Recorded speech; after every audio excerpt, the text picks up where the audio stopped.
নমস্কার বন্ধুরা, আমি তুলিকা। হোম কুক উইথ তুলিকা চ্যানেলে আপনাদের আরেকবার সবাইকে স্বাগত। আজকে শেখাবো একটা খুব সিম্পল রান্না, আলু বেগুন দিয়ে ট্যাংরা মাছের পাতলা ঝোল।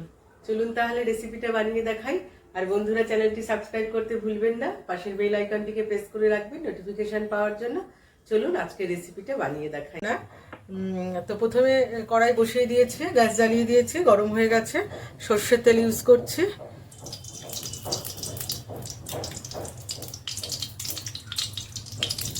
4 চামচ দিলাম সরষের তেল।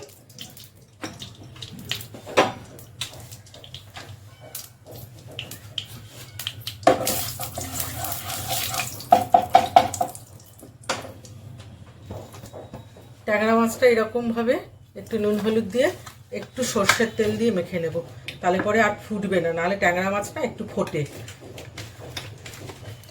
মেখে নিয়ে এবার ছেড়ে দিলাম।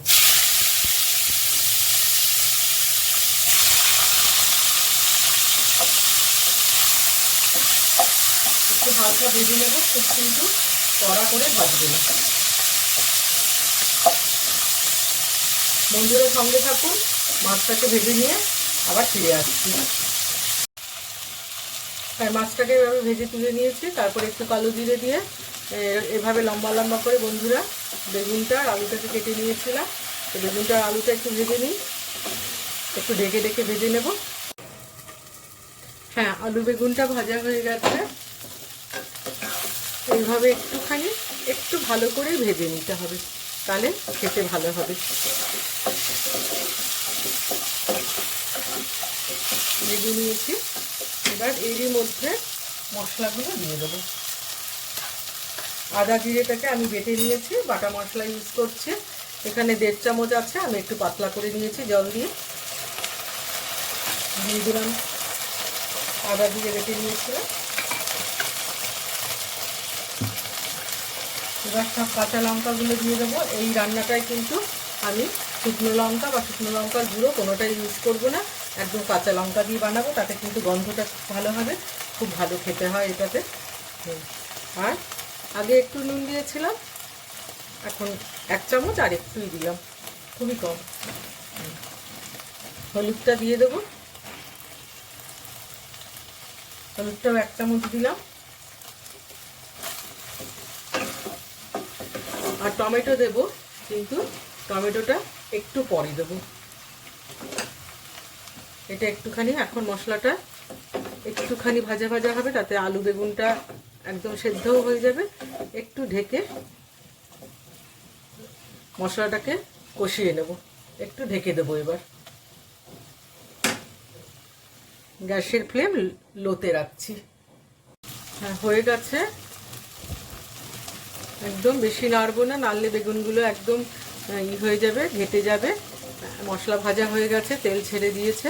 এবার একটুখানি জল দেব।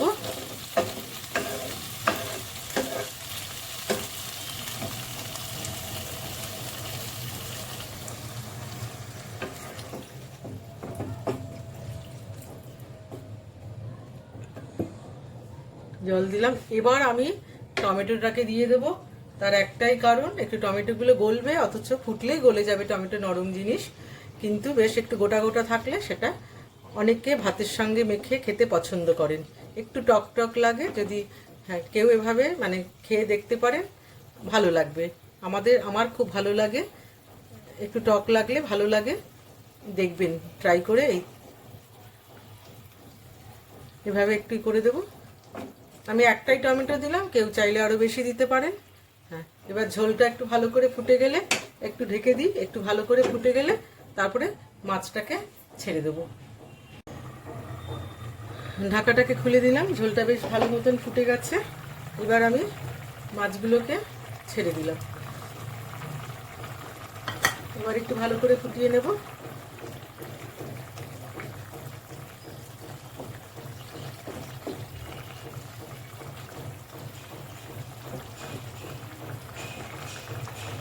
এই মাছে কোনো রকম শুকনো লঙ্কা বা শুকনো মানে লঙ্কা এবং লঙ্কার গুঁড়ো কিন্তু ইউজ করিনি। এটা এরকম ছোটো মাছগুলো আলু বেগুন দিয়ে কাঁচা লঙ্কা এবং ধনেপাতা দিয়ে খেতে বেশি ভালো লাগে। কেউ চাইলে হয়তো ইউজ করতেও পারেন। এবার আবার ঢেকে দিলাম। এবার একটু লো ফ্লেমে রেখে একটু মাছ ভালো করে একটু ফুটিয়ে নেব। হ্যাঁ বন্ধুরা, একদম হয়ে গেছে, খুব ভালোভাবে ফুটে গেছে।